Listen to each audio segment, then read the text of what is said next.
Hello बच्चों, welcome to Manish imperial classes. और आज हम लोग करेंगे unit 5 accounting policies. Accounting policies का मतलब क्या होता है बच्चों, तो ध्यान से सुनो। जब भी कोई कंपनी फाइनेंशियल स्टेटमेंट का प्रिपरेशन करती है और फाइनेंशियल स्टेटमेंट का प्रेजेंटेशन करती है तो अकाउंटिंग प्रिंसिपल्स और अकाउंटिंग मेथड्स का यूज करती है। यानी कि जब भी बिजनेस फाइनेंशियल स्टेटमेंट का प्रिपरेशन या फाइनेंशियल स्टेटमेंट का प्रेजेंटेशन करती है तो वो अकाउंटिंग प्रिंसिपल्स और अकाउंटिंग मेथड्स को यूज करके ही फाइनेंशियल स्टेटमेंट का प्रिपरेशन और फाइनेंशियल स्टेटमेंट का प्रेजेंटेशन करती है। उसी अकाउंटिंग प्रिंसिपल और अकाउंटिंग मेथड्स को अकाउंटिंग पॉलिसी कहा जाता है। जैसे मान लो एक कंपनी फाइनेंशियल स्टेटमेंट बना रहा है, तो फाइनेंशियल स्टेटमेंट बनाते समय बहुत सारा अकाउंटिंग प्रिंसिपल्स यूज होता है। जैसे एक्रूवल हो गया, प्रूडेंस या कंजर्वेटिज्म हो गया, मैचिंग प्रिंसिपल हो गया। आप लोग पढ़े होंगे अकाउंटिंग प्रिंसिपल्स में। तो कंपनी जब भी फाइनेंशियल स्टेटमेंट बनाती है तो बहुत सारे अकाउंटिंग प्रिंसिपल्स को यूज करती है। उसी तरह जब कंपनी फाइनेंशियल स्टेटमेंट बनाती है तो बहुत सारे अकाउंटिंग मेथड्स यूज़ करती है। जैसे डिप्रिसिएशन का कोई मेथड ले लो, जैसे written down value method. Inventory का कोई मेथड ले लो, जैसे कि लीफो, फीफो, या कॉस्ट प्राइस और मार्केट प्राइस में जो छोटा हो वो वैल्यू पे। ठीक है। तो ओवरऑल जब भी कंपनी फाइनेंशियल स्टेटमेंट बनाती है तो कंपनी अकाउंटिंग प्रिंसिपल्स और अकाउंटिंग मेथड्स को यूज करके ही फाइनेंशियल स्टेटमेंट बनाती है।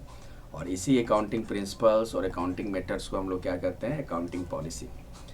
देखो लीफो फीफो बच्चों, ये आगे पढ़ोगे आप लोग इन्वेंट्री में।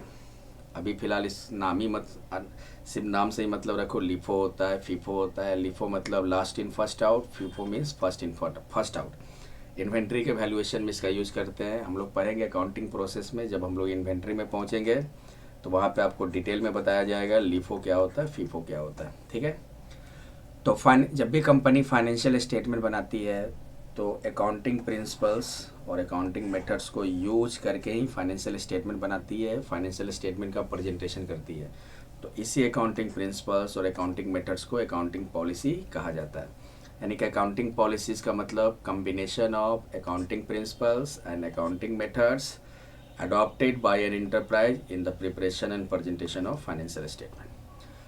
अकाउंटिंग पॉलिसी जो होता है वो किस पे बेस्ड है, तो अकाउंटिंग प्रिंसिपल्स पे और अकाउंटिंग मेथड्स पे। यानी कि accounting policies are based on accounting principles and accounting methods. Okay बच्चों, अकाउंटिंग पॉलिसी क्या हो गया, लास्ट टाइम बोलते रहे। अकाउंटिंग पॉलिसी का मतलब कंपनी जब फाइनेंशियल स्टेटमेंट बनाती है और फाइनेंशियल स्टेटमेंट का प्रेजेंटेशन करती है तो अकाउंटिंग पॉलिसी और अकाउंटिंग मेथड्स को यूज करके ही फाइनेंशियल स्टेटमेंट बनाती है। उसी अकाउंटिंग प्रिंसिपल्स और अकाउंटिंग मेथड्स को हम क्या कहेंगे, अकाउंटिंग पॉलिसी। यानी कि अकाउंटिंग पॉलिसी बेस्ड होता है अकाउंटिंग प्रिंसिपल्स और अकाउंटिंग मेथड्स पे। ओके, नेक्स्ट टॉपिक है बच्चों, 3 major characteristics for selection of accounting policy. यानी कि अकाउंटिंग पॉलिसी तो बता दिए कि जब भी कंपनी फाइनेंशियल स्टेटमेंट बनाएगी तो अकाउंटिंग प्रिंसिपल्स और अकाउंटिंग मेथड्स को यूज़ करके ही बनाएगी। उसी अकाउंटिंग प्रिंसिपल्स अकाउंटिंग मेथड्स को अकाउंटिंग पॉलिसी कहा जाता है। अब अकाउंटिंग पॉलिसी का जब सिलेक्शन करते हैं तो कुछ इंपॉर्टेंट कैरेक्टरिस्टिक्स है जो कि आपका 3 होता है। फर्स्ट है प्रूडेंस, सेकेंड कैरेक्टरिस्टिक्स हो जाएगा आपका सब्सटेंस ओवर फॉर्म, और थर्ड हो जाएगा मैटरलिटी। यानी कि सिलेक्शन ऑफ अकाउंटिंग पॉलिसी का ये 3 जो है ये मेजर कैरेक्टरिस्टिक्स है। फर्स्ट बच्चों प्रूडेंस तो पता ही होगा, कंजर्वेटिव। प्रूडेंस क्या कहता है बच्चों कि प्रॉफिट्स आर नॉट एंटिसिपेटेड। मतलब प्रॉफिट का आप एंटिसिपेट मत करो, प्रॉफिट का उम्मीद मत करो, but losses are provided for as a matter of conservatism. लेकिन लॉसेज को पहले रिकॉग्नाइज कर दो, प्रॉफिट को पहले रिकॉग्नाइज मत करो, लॉस को पहले रिकॉग्नाइज कर दो। ठीक है बच्चों, यही आपका प्रूडेंस है। तो जब भी फाइनेंशियल स्टेटमेंट बनाते हैं तो प्रूडेंस को फॉलो की करके ही फाइनेंशियल स्टेटमेंट बनाया जाता है। या अकाउंटिंग पॉलिसी का सिलेक्शन करते समय हम प्रूडेंस को ध्यान में रखते हैं। मतलब प्रूडेंस का बेसिकली कॉन्सेप्ट क्या है कि प्रोविज़न हम जब भी क्रिएट करते हैं प्रूडेंस के बेस पे, जैसे कि प्रोविज़न बताएं पिछले चैप्टर में बच्चों, प्रोविज़न मतलब नॉन लायबिलिटी। तो प्रोविज़न का क्रिएशन करना क्या है, प्रूडेंस का लाएगा। लॉस को पहले आप रिकॉग्नाइज कर दो, प्रॉफिट को बाद में रिकॉग्नाइज करो, लाइबिलिटीज़ को पहले रिकॉग्नाइज कर दो, एसेट्स को बाद में रिकॉग्नाइज करो। तो ये बच्चा प्रूडेंस कॉन्सेप्ट है, प्रूडेंस है। तो अकाउंटिंग पॉलिसी का सिलेक्शन का आपका 3 मेजर कैरेक्टरिस्टिक्स में एक क्या होता है, प्रूडेंस होता है। और प्रूडेंस में आपको मेन इंपॉर्टेंट ध्यान देना है ये वाला, प्रॉफिट्स ओवर स्टेटेड नहीं होना चाहिए, लॉसेज अंडर स्टेटेड नहीं होना चाहिए, एसेट्स जो है ओवर स्टेटेड नहीं होना चाहिए, और लाइबिलिटीज अंडर स्टेटेड नहीं होना चाहिए। ये बहुत इंपॉर्टेंट लाइन है बच्चों, इसको याद रख लोगे याद कर लोगे। तो अकाउंटिंग पॉलिसी का सिलेक्शन का पहला कैरेक्टरिस्टिक्स प्रूडेंस। प्रूडेंस का मतलब होता है profits are not anticipated but losses are provided. मैंने प्रॉफिट का उम्मीद न रखी है, लेकिन लॉस हो सकता है आने वाले समय में, तो उसका प्रोविज़न पहले कर लीजिए। जैसे कि प्रोविज़न फॉर बैड डेब्ट्स, आने वाले समय में हो सकता है कि कोई डेटर हमको ना दे, या डेटर पे जो बैलेंस है वो पैसा डूब जाए, तो हम प्रोविज़न फॉर बैड डेब्ट्स पहले ही क्रिएट कर लिए, ताकि आगे अगर डूबे भी, हमारा पैसा अगर डूबे भी तो कोई इशू नहीं हो, क्योंकि हम तो उसका इंतज़ाम पहले ही कर लिए। उसी तरह प्रोविज़न फॉर रिपेयर, हम मशीन रखे हुए हैं तो आने वाले समय में उसके रिपेयर पे खर्च तो होगा ही, तो प्रोविज़न फॉर रिपेयर। उसी तरह प्रोविज़न फॉर टैक्स, आने वाले समय में हमको टैक्स देना पड़ेगा, तो उसका प्रोविज़न पहले कर लिए। तो ये बच्चों प्रूडेंस कॉन्सेप्ट में आता है, या कंजर्वेटिज्म, जो कि ऑलरेडी हम लोग इसके बारे में पढ़ चुके हैं। प्रूडेंस का इंपॉर्टेंट लाइन क्या है कि प्रॉफिट को आप जब फाइनेंशियल स्टेटमेंट बनाते हो तो प्रॉफिट को ओवर स्टेटेड मत दिखाओ, लॉसेस को अंडर स्टेटेड मत दिखाओ, एसेट्स को बढ़ाकर मत दिखाओ, और लाइबिलिटीज़ को कम करके मत दिखाओ। यही प्रूडेंस है। तो अकाउंटिंग पॉलिसी का सिलेक्शन का पहला कैरेक्टरिस्टिक्स हो गया प्रूडेंस। सेकेंड है substance over form.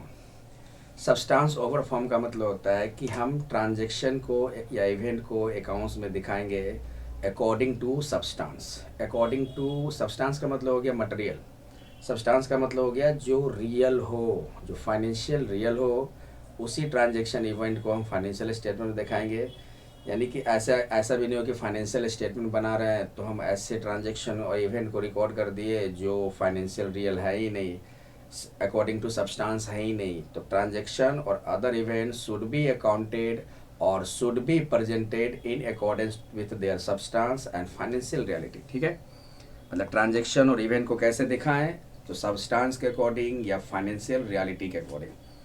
Third characteristics है मटेरियलिटी। मटेरियलिटी तो पता ही बच्चों, financial statement should disclose all material items. ठीक है, यानी कि ऑर्गेनाइजेशन का जो मटेरियल आइटम्स है, इम्पोर्टेंट आइटम्स है, उसको फाइनेंशियल स्टेटमेंट में डिस्क्लोज करना चाहिए।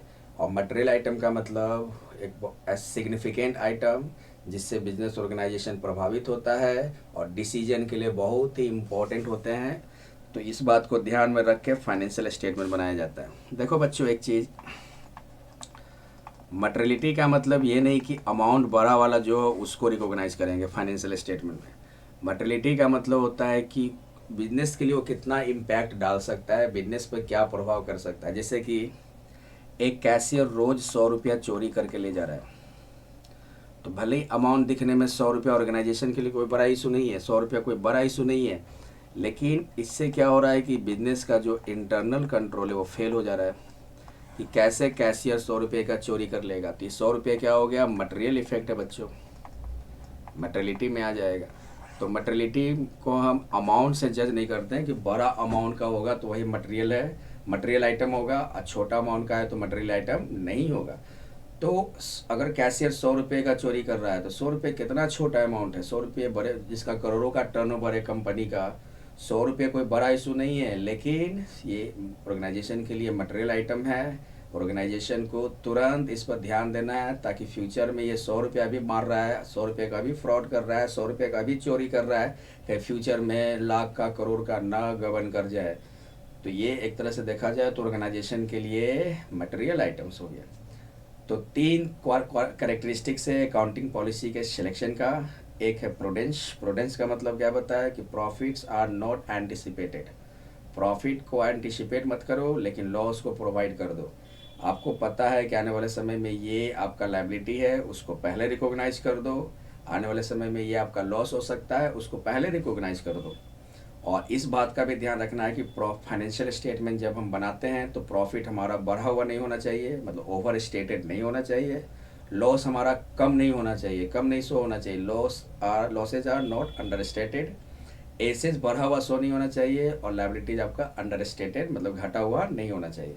और सिंपल समझो कि लाइबिलिटीज को पहले रिकॉग्नाइज कर दो, रेवेन्यू और लॉस में पहले लॉस को रिकॉग्नाइज कर दो, ठीक है, यही प्रूडेंस है। तो अकाउंटिंग पॉलिसी के सिलेक्शन में जब हम फाइनेंशियल स्टेटमेंट बनाते हैं तो इस बात का ध्यान रखते हैं, प्रूडेंस का ध्यान रखते हैं।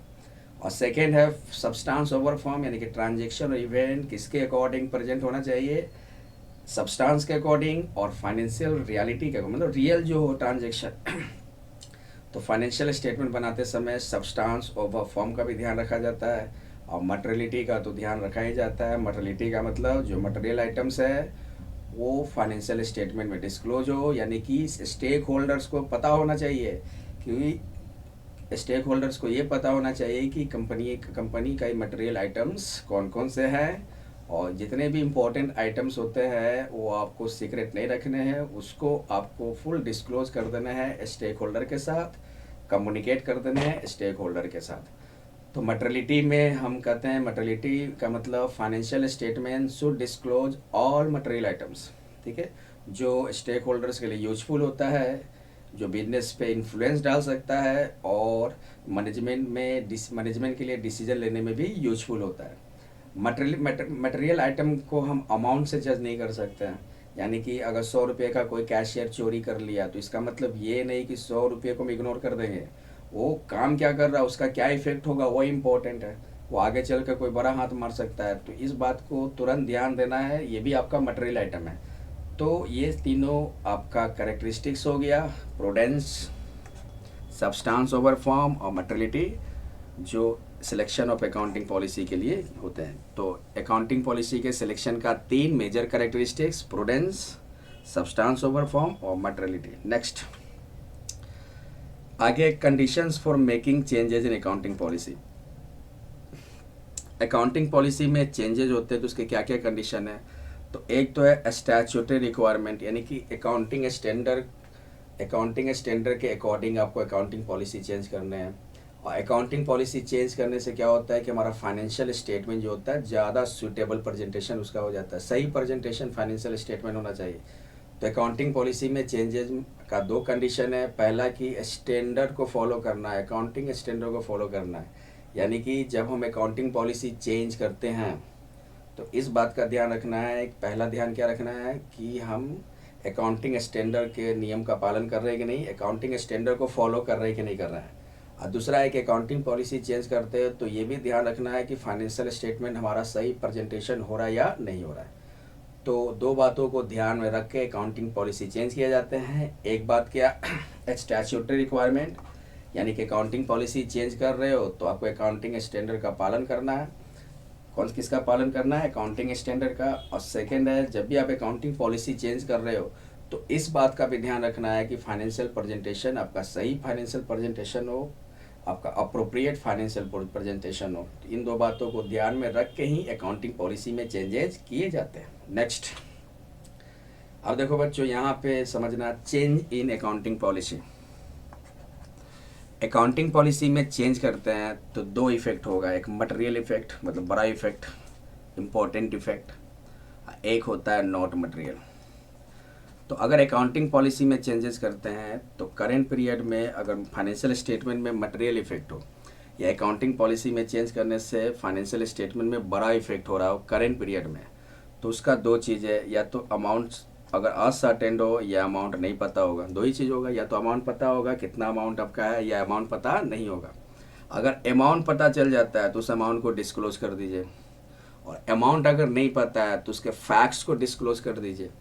ध्यान से सुनना बच्चों, फिर से बोल रहे हैं, चेंजेज इन अकाउंटिंग पॉलिसी में क्या होगा कि अगर करेंट पीरियड में मटेरियल है, यानी कि फाइनेंशियल स्टेटमेंट में मटेरियल इफेक्ट हो रहा है करेंट पीरियड में, मटेरियल का मतलब कि आपका सिग्निफिकेंट इफेक्ट, बड़ा इफेक्ट हो रहा है फाइनेंशियल स्टेटमेंट में, तो अगर अमाउंट पता चल जाता है तो उसको अमाउंट को डिस्क्लोज कर दीजिए, और अगर अमाउंट पता नहीं है तो उसके फैक्ट्स को डिस्क्लोज कर दीजिए।